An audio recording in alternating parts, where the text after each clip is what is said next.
All right. Jaya Radha Madhava Kunja Bihari.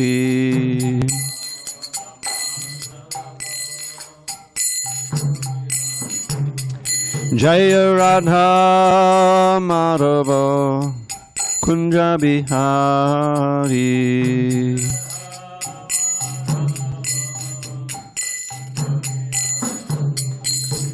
Gopi Jana Vallabha Girivardhari.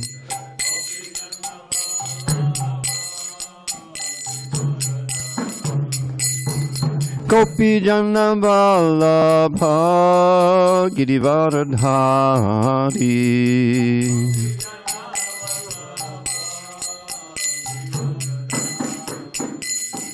Yashodanandana Vrajana Ranjana. Yashodanandana Vrajana Ranjana.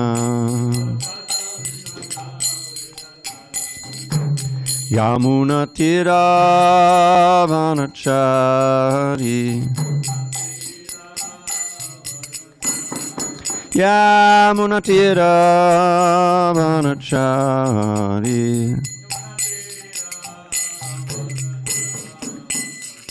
Jaya Radha Madhava Kunja Bihari.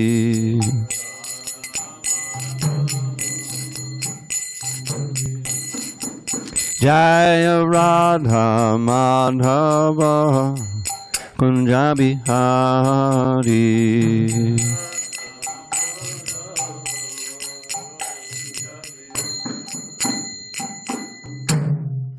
Jaya Vishnupad Paramahansa Bhadravadikacharya Ashtotar Sri Srimad His Divine Grace Srila A.C. Bhaktivedanta Swami Prabhupada Ki Jai.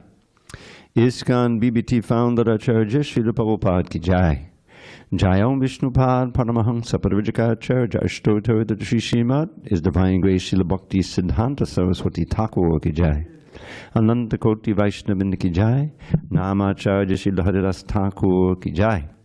Grantharaj Srimad Bhagavatam Ki Jai. Samaveta Bhaktabinda Ki Jai. All glories to the assembled devotees. All glories to the assembled devotees. All glories to the assembled devotees. All glories to Shri Guru and Gauranga. Narayanam Namaskritya Narang Chaiva Narottamam Devim Saraswatim Vyasam Tato Jayamudiriye.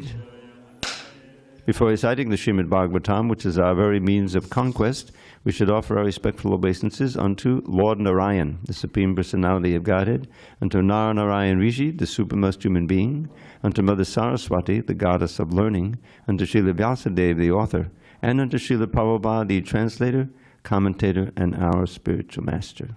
Before I chant the next verse, I think we got a draft coming down here from the steps. If you have anything open upstairs, if you can check it, please.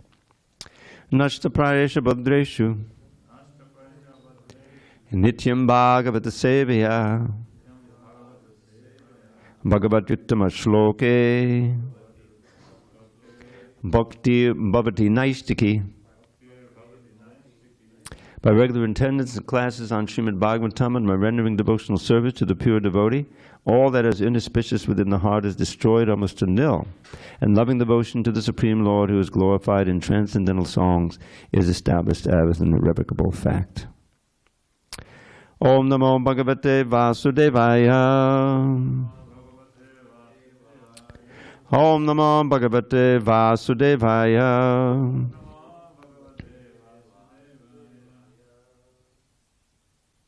Om Namo Bhagavate Vasudevaya.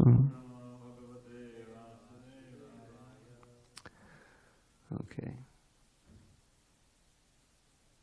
On this 13th day of January 2025 in San Diego, we're reading from Srimad Bhagavatam, translation and commentary by His Divine Grace A.C. Bhaktivedanta Swami Prabhupada. And we are in Canto 8, Withdrawal of the Cosmic Creations. Chapter 1, the Manus, administrators of the universe, And we're going to be rereading some of the verses we read yesterday. Text 4, beginning with text 4. Shri Rishiruvacha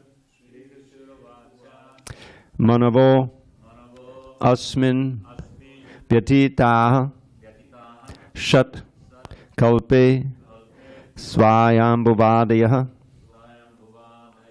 Adyas Te Katito Yatra Devadinam Tasambhavaha. Shri Rishiruvacha Manavosmin Vyatita Sat Shat Kalpe Svayambhuvadayaha Adyaste Katito Yatra Devadinam Tasambhavaha. Shri Rishiruvacha Manavosmin Vyatita Shat Kalpe Svayambhuvadayaha Adyaste Katito Yatra Devadinam Tasambhavaha.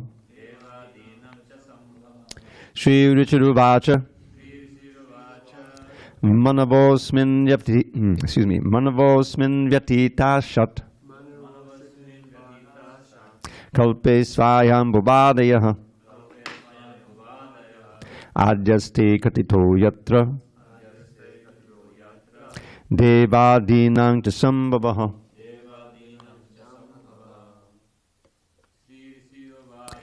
Shri Rishiruvacha Manavosmin Vyatita Shat Kalpe Svayambhuvadayaha Adyaste Katito Yatra Devadinam Tasambhavaha. Shri Rishiruvacha Manavosmin Vyatita Shat Kalpe Svayambhuvadayaha Adyaste Katito Yatra Devadinam Tasambhavaha. Shri Rishiruvacha Manavosmin Vyatita Shat Kalpe Svayambhuvadayaha Adyaste Katito Yatra Devadinam Tasambhavaha. Tujamani, you want to try? No. Go ahead, Jay. Just got here. Okay. Shri Rishiruvacha the great saint Shukadeva Goswami said, Manavaha, Manus, Asmin, during this period, one day of Brahma, Vyatitaha, already passed, Shat, 6, Kalpe, in this duration of Brahma's day, Svayambhuva Manu, Adyaha, and others. Adyaha, the first one, Svayambhuva. No one says Svayambhuva, no, they say Swayambhuva. From now on it's Svayambhuva. Te, unto you. Katitaha, I have already described. Yatra, wherein. Deva Adinam, of all the demigods. Cha, also. Sambhavaha, the appearance. Translation. Shukadeva Goswami said, in the present kalpa, there have already been 6 Manus. I have described to you Swayambhuva Manu and the appearance of many demigods. In this kalpa of Brahma, Swayambhuva is the first Manu. Text 5. Akutyam devahutyam cha duhitros tasya vai manoho dharma jnanopadeshartham bhagavan putratam gataha. Okay. Swayambhuva Manu had two daughters named Akuti and Devahuti. From their wombs, the Supreme Personality of Godhead appeared as two sons named Yagyamurti and Kapila, respectively. These sons were entrusted with preaching about religion and knowledge. Purport. Devahuti's son was known as Kapila, and Akuti's son was known as Yagyamurti. Both of them taught about religion and philosophical knowledge. Text 6. Kutam Puram Bhagavatak Kapilasyanuvarnitam Akyasye Bhagavan Yagyo Yatchakara Kurudvaha. O best of the Kurus, so this is Shukadev speaking to Purigit. O best of the Kurus, I have already described in the third canto the activities of Kapila, the son of Devahuti. Now I shall describe the activities of Yagyapati, the son of Akuti. Text 7. Virakta kama bhogeshu shatarupa pati prabhu visrijaradyang tapase sabharyo vanamavishat. Swayambhuva Manu, the husband of Shatarupa, was by nature not at all attached to enjoyment of the senses. Thus he gave up his kingdom of sense enjoyment and entered the forest with his wife to practice austerities. Purport. As stated in the Bhagavad Gita 4.2, Evam parampara praptam imam raja shehu vidahu. The supreme science was thus received through the chain of disciplic succession, and the saintly kings understood it in that way. All the Manus were perfect kings. They were Rajarshis. In other words, although they held posts as kings of the world, they were as good as great saints. Swayambhuva Manu, for example, was the emperor of the world, yet he had no desire for sense gratification. This is the meaning of monarchy. The king of the country or the emperor of the empire must be so trained that by nature he renounces sense gratification. It is not that because one becomes king, he should unnecessarily spend money for sense gratification. As soon as kings became degraded, spending money for sense gratification, they were lost. Similarly, at the present moment, monarchy having been lost, the people have created democracy, which is also failing.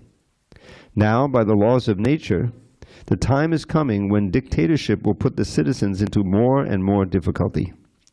If the king or dictator individually, or the members of the government collectively, cannot maintain the state or kingdom according to the rules of the Manu-saṁhitā, certainly their government will not endure. Om Jnana Timirandasya Jnanandana Shalakaya Chakshur Unmilitam Mena Tasmai Shri Gurave Namaha. I was born in the darkest of ignorance, but my spiritual master Srila Prabhupada opened my eyes with the torchlight of religion. I offer my humble obeisance unto him. Excuse me, the torchlight of knowledge. I'm sorry, I'm spaced out. Okay, I offer my humble obeisance to him and all members of Sri Parampara. So, there's some very important points made, especially in the last purport here. First of all, it probably begins with a quote from the Bhagavad Gita, the famous quote about the parampara. Evam parampara pavam imam rajarshi vidu. That what I'm teaching you, Arjuna, has, I already spoke to the sun god many millions of years ago. Arjuna couldn't understand how that's so because Krishna and he are contemporaries. But you know, obviously Krishna, he appears again and again, and Arjuna is with him, but Arjuna forgets his previous, and Krishna never forgets. So he needs to be reminded.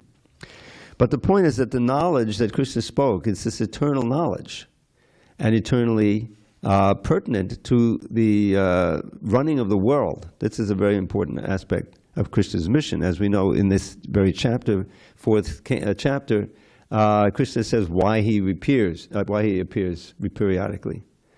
We can chant them together, especially the first one. Don't you learn that as a child? Yada yada hi dharmasya.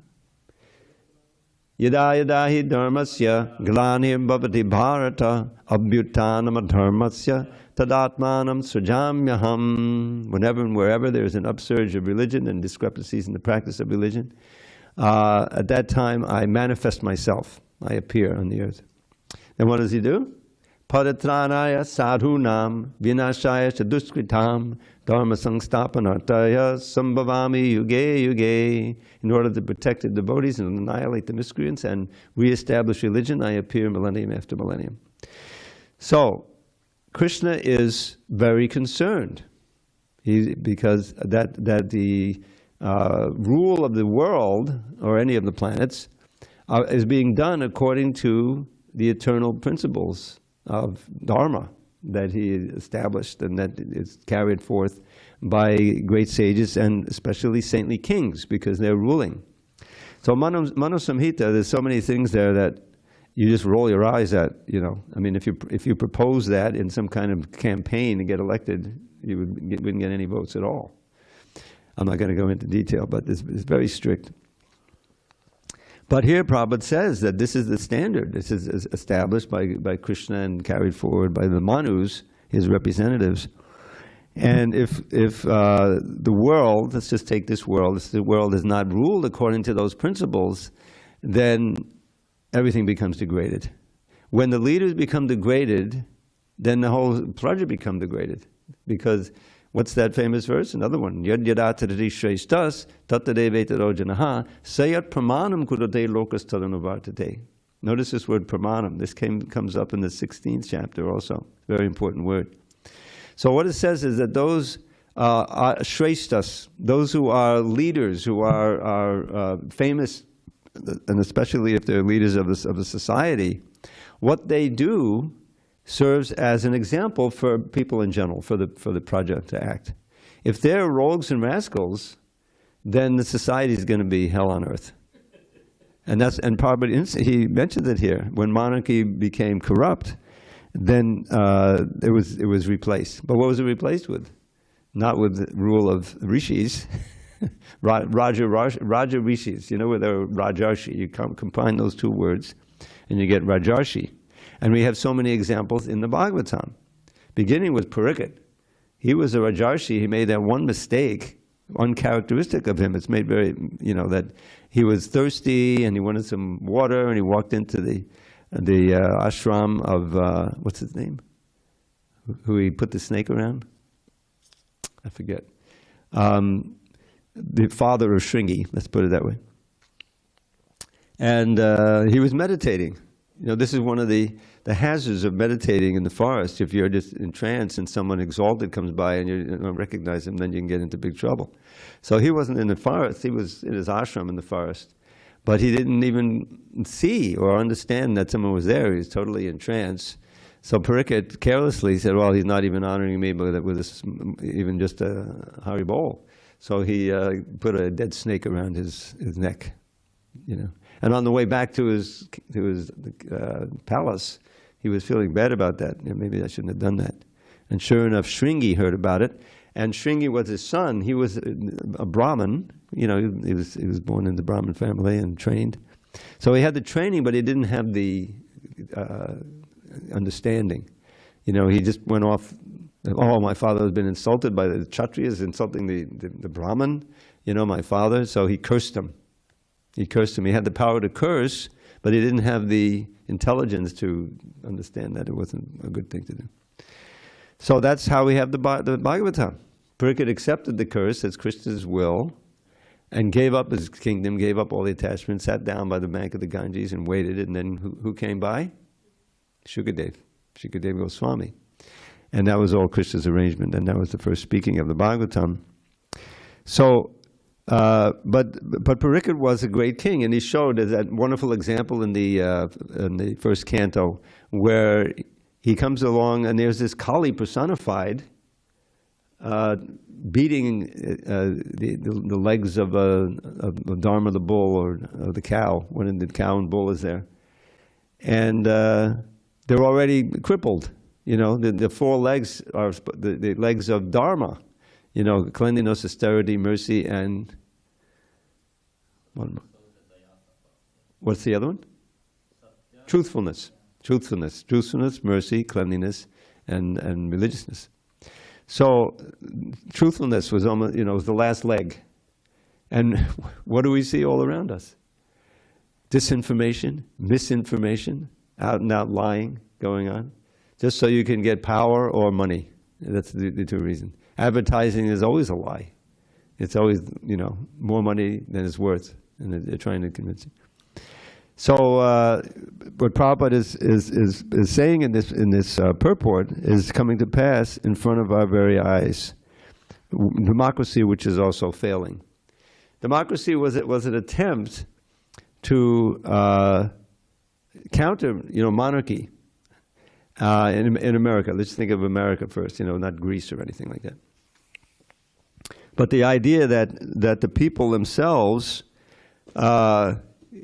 can understand what's best for themselves, and by the votes, but it all depends on the quality of the education, the quality of the information that people are imbibing and working on, and so that's the Achilles heel, so to speak, of the thing, because with the information exploding from every cell phone, whatever if they convince you of something, then there's a site that will keep feeding that, and before you know it, you're down a rabbit hole in some conspiracy theory, and you're convinced that these fires are like a big conspiracy, It just proves that the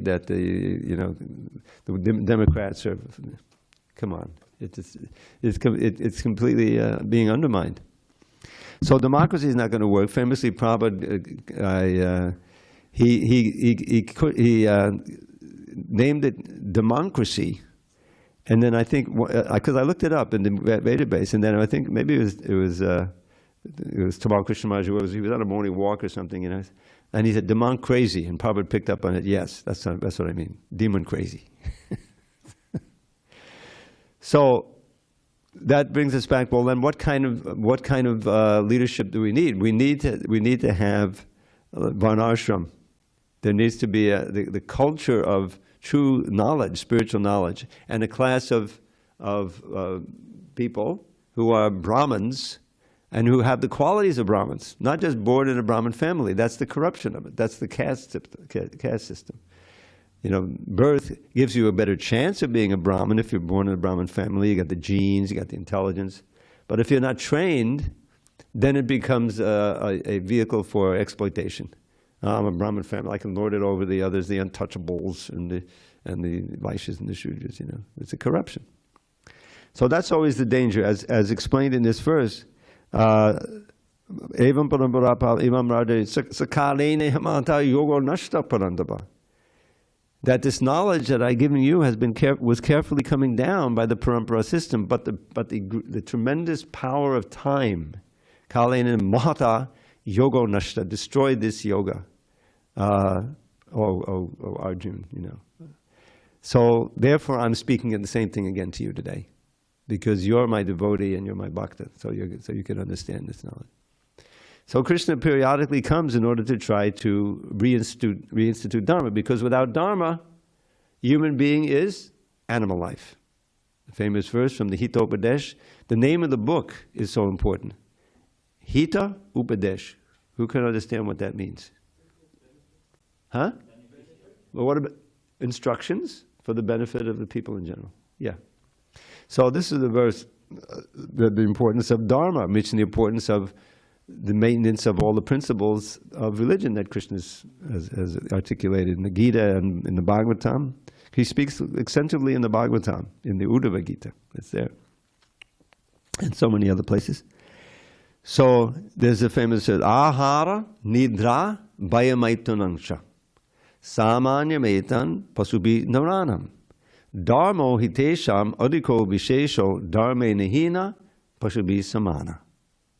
That the human beings and animals of all kinds share these four things. The famous eating, sleeping, mating, and defending. But the special quality of the human being is that he can also adopt dharma. You see? But without dharma, human life is no better than animal life. It's a polished animal life. Dvipada pashu. Who can figure out what that means? Dvipada, two-footed or legged. Pashu, animals.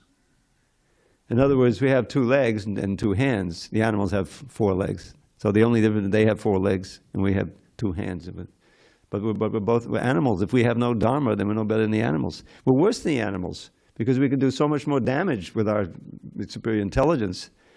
The animals, they have their claws and they have their, thing that they have. But we can, the intelligence, we can build so many weapons and atom bombs, So it's evil.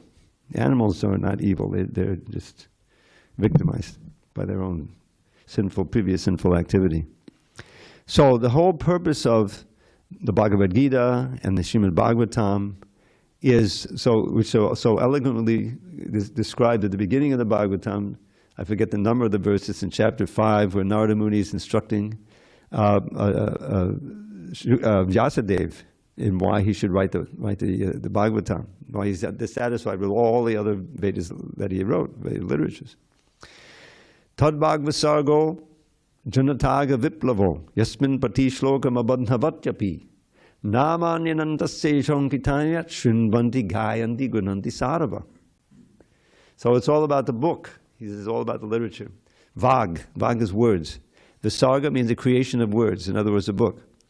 Tad Bhagavasargo, that book, that literary work, which is meant to bring about a revolution in the misdirected lives of this civilization, of this unfortunate civilization.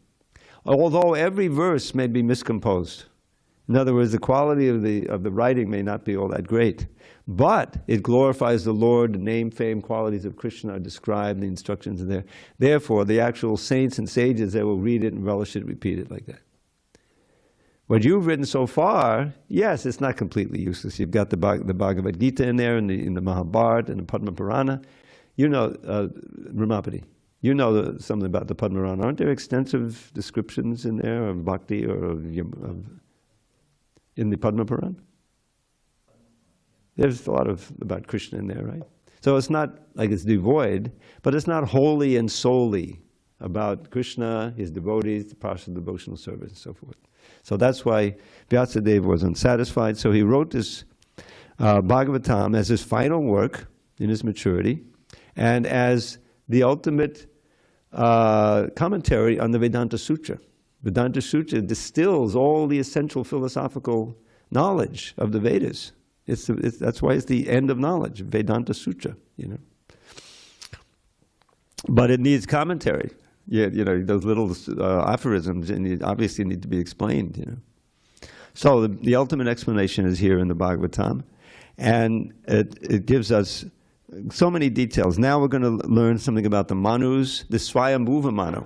I don't know if it's in this chapter or not. I didn't look ahead. But I was amazed when I first read it. Wait a minute. Because he's chanting some mantras, as described, right from the Ishopanishad, practically word for word. It was fascinating, but you'll see when it comes on.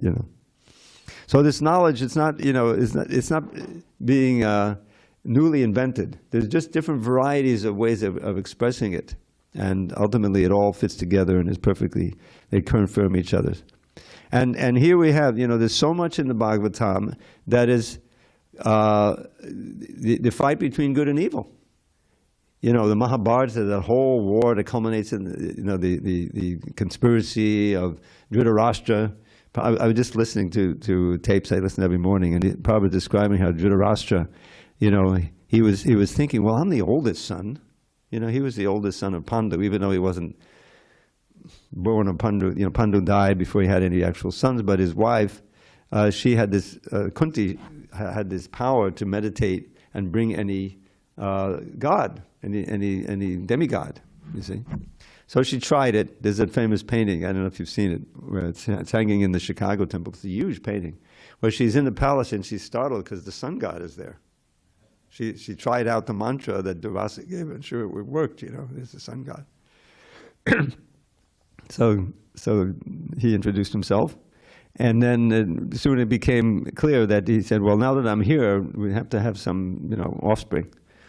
I said, well, I'm just a young girl, I'm a virgin. I said, don't worry, you'll be born from your ear. You'll remain a virgin.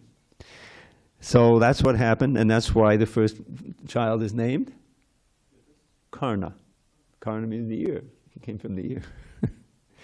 Anyway, so it's the whole story of the Mahabharata. And so So then she, continued with that, and so she was able to call Indra, and Arjuna was born. He was able to call Vayu, and Bhima was born. Able to call Yamaraj, and Yudhishthira was born. And then the Ashwini Kumaras, that was Madri.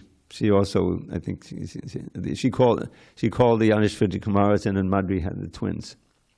So none of them were actually Pandu's sons, as it were, but officially, they were known as the Pandavas because it was. So they were Pandu was the oldest, but he died before. He passed away. So who was going to run the kingdom? So Dhritarashtra took it over. He was second, but he was blind, so he couldn't actually run it. So actually he was the oldest. So Pandu was running it, but he died.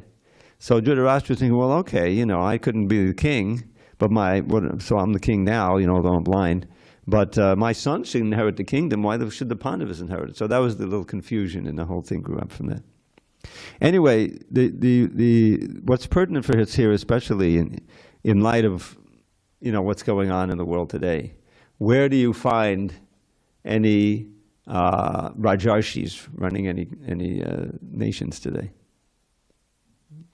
You're not going to find them. Very unqualified. And here, this incredible statement that Prabhupada has here at the end of the purport, that if the king or dictator individually or the members of the government collectively cannot maintain the state of the king or kingdom according to the rules of Manu-saṁhitā, certainly their government will not endure. And we're seeing, just on a mundane level, there's all kinds of people being dethroned, or even just we had the other day. Because of our so-called leader, I'm not even going to mention his name, the president-elect, okay? He's throwing out all of these threats, I'm going to take over Canada and all this stuff. So in all of the confusion, the president of Canada resigned because it was all of this uproar that was going on, So we're living, oftentimes over my lifetime in ISKCON, I was thinking, how is this going to go on for another 427,000 years? It seems like this is almost the end time already. I don't want to dwell on this because I often talk about it. But when I grew up, it was very much in everyone's mind that those bombs can go off.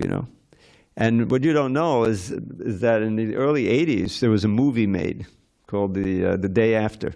It was a famous movie. It was so pertinent that where I was living in the big temple they had in Miami, it had been a hotel, and all the devotees were watching it because it was said to be a revolutionary movie. So, but the most important person who watched it was the President of the United States.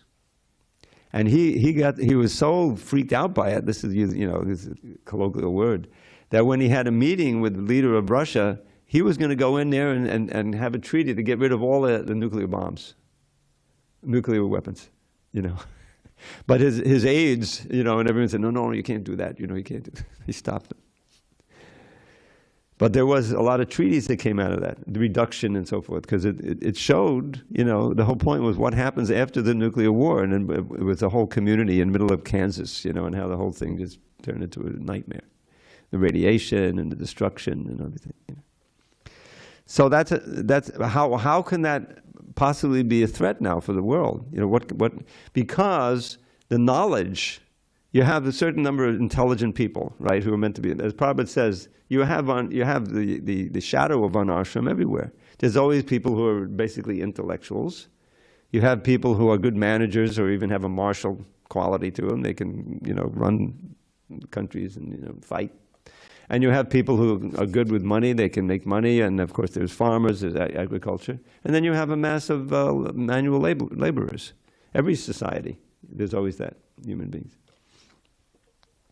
So, but the only way that it can move forward and prosper and people can be happy in it, if there's Krishna consciousness in the center. That's right there in those famous chapter that I always refer to, the second chapter of the first canto. That what's the ultimate purpose of the Varnashram? Samsiddhi Haditoshanam. You see? What is that? Atak Pumbi Dvida Shrestha Varnashram Bhagavata Svanusita Siddharma says Samsiddhi Haditoshanam. He's speaking to the leading Brahmins there in Naimisharanya, so he goes Dvida Shrestha. So for the human being, Varnashrama Vibhagasha, the divisions of the Varnas and the ashrams. I won't go through them all, the social divisions and the spiritual divisions. The Brahmachari, Grihastha, Vanapasta Sannyas, Brahman, Kshatriya, Vaishya, Shudra. 8. So what's the Samsiddhi here? What's the final perfection of it? Haditoshanam. That all the activities within both of the social and the spiritual divisions, that they're aimed at pleasing Hari, you see? But that's gone. You don't find that. You find intellectuals, you find martial people, you find businessmen, you find oligarchs, and you find a whole bunch of manual laborers, but none of them are thinking about how is what I'm doing pleasing to Hari. Because you don't have the leadership, you don't have the rabbinical class, who can actually be the repositories of knowledge without any material motive. They're not simply, well, how can I become a quant? You know what a quant is? Quant is someone who's on Wall Street and he's very expert with the computers and figuring out by And so they train that up. They get trained in MIT, then they go to Wall Street and how I can make $1 billion, like that. So they become interns. First, they're not really making much money, but they're learning the ropes of the intern. So that's a total misuse of the intelligence. It's serving the lowest impulses of the human being, but you can use your intelligence. So anyway, we should remember that this is the whole purpose of the Bhagavatam, that it can bring about a revolution in misguided civilization. So in Lord Chaitanya's movement, there's a tremendous preaching element. There's two. One is that we try to become advanced in devotional service. We go a quiet place. We're not outside. We're maybe in the temple or chanting. Trying to perfect our chanting, studying, all of this. But there's also this outreach, because that's part of being an advanced devotee. As again, I refer to Prahlad Maharaj. He was the most advanced. He was the emblem of meditating on Krishna. He's the example of the 9. Each 9 process has an avatar or an exemplar. So, but he was very concerned with the people who had turned away. Maya, Sukaya, Bodhamudva, the whole Vimudhan. These extreme fools, not just ordinary mudha, but a Vimudha, they're just trying to enjoy Maya, Sukaya, illusory happiness. So I have to be there for them. I have to give them you. I don't see any other hope for them, my dear Lord, but you. So I have to introduce them to you and teach them and give them, like that. So he became the king, and he was, eventually, and he was trying to teach that. So he's saying that can also be a pitfall in this age of Kali. You become advanced, in some spiritual matter, yogi, But you say, oh, how can I monetize it? Right? We had that in the 60s, when Prabhupada's coming over and trying to teach the pure thing. And these other charlatans coming over, all right, just give me $36, $35, which you can multiply it by 5, today. And then I'll give you the mantra, And the mantra, is Ain, Klim, that was the mantra. It's a farce. So Prabhupada wasn't like that. He wasn't, turning everything into how I can benefit. No, you make sacrifices for others so that they can benefit and get the ultimate treasure in life, which is Krishna and Krishna consciousness. That's the mood of the Vaishnava. And so it's an essential element of Lord Chaitanya's movement is outreach, preaching.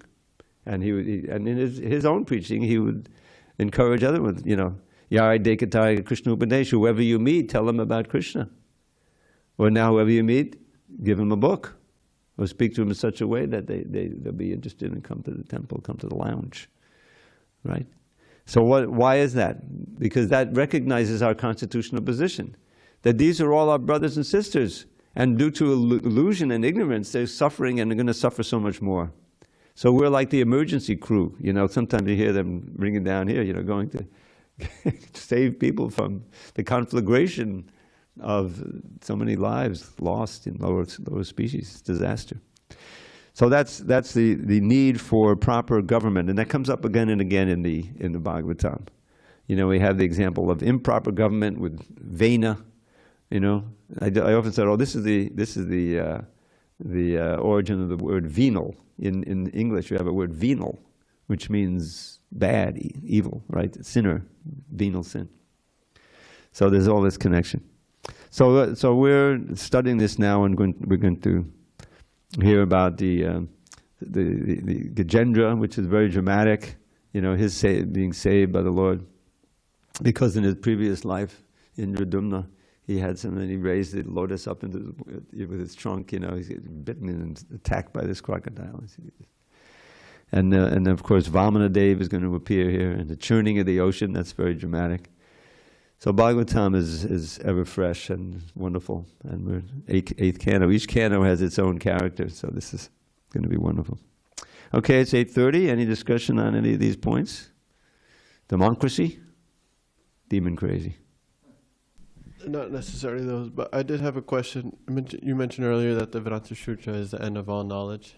Culmination, yeah, of all the philosophical knowledge in the Vedas. No, I guess like in the early days, Srila Prabhupada was going to write a commentary on the Vedanta Sutra.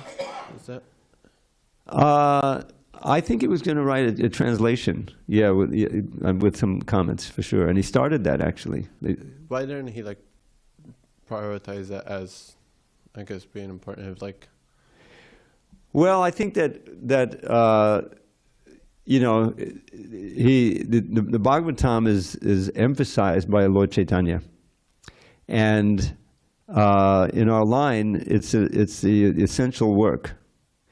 The thing is that it's a much more ambitious, you know, task to do the whole Bhagavatam with commentary, you know, that you're gleaning from the commentators and you're distilling it out, you know, than to do the Vedanta Sutra. So although he began that, I think he changed because the ultimate book would be the Bhagavatam.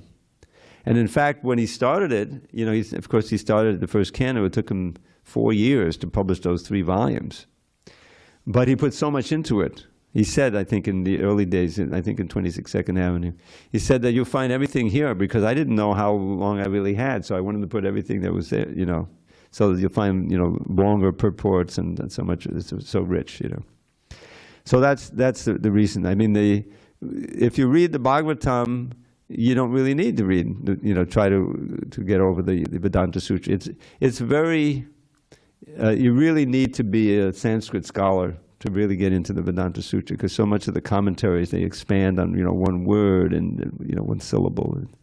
So it's if you have, you know, if you really study the Bhagavatam has been given to us with commentaries, and Prabhupada, we should always remember Prabhupada is basing his purports on the existing commentaries in many cases. Then we'll get everything that's there, you know, impertinent for us in the Vedanta Sutra. So we're ready, fortified. Anyone else? This isn't so important, but in the purport to text 5, it says that Akuti's son is named Yagyamurti. Uh-huh. And then in text 6, it says that Akuti's son is named Yagyapati. Does he just go by both names? Maybe it'll be clarified later on in the chapter. But yeah, I didn't notice that, but I remember it. I mean, in other places where he's mentioned, he's just Yagya. Okay. So yeah. Yeah. So he has got a different name. One thing from last night, I'm going to have to research this, but I'm pretty sure, because most of you were here, you know, it was a nice talk, Pavamana's talk. And he mentioned how Lord Chaitanya, you know, he didn't say that Lord Chaitanya told Prakashananda Saraswati that my spiritual master Ishwar Puri told me that you're a fool and you're not, you know, eligible to study the Vedanta Sutra, so you just chant Hare Krishna, you know. He didn't say that. He just said, when Lord Chaitanya, Lord Chaitanya was, his spiritual master told him that he was a fool. But it wasn't, my understanding is that he just said that. I mean, he's my pundit. He was, there's no question of him being a fool. So I'm going to talk to Pavaman about that, I think, to clear that up. Because I know that that's a pitfall. He said that, but he didn't mean it. That was just a way of getting in, explaining to Prakashananda at that point that, but then what does he do? Then he goes and starts explaining the Vedanta Sutra, and they're all like, wow, he knows a lot more of the Vedanta Sutra than we do.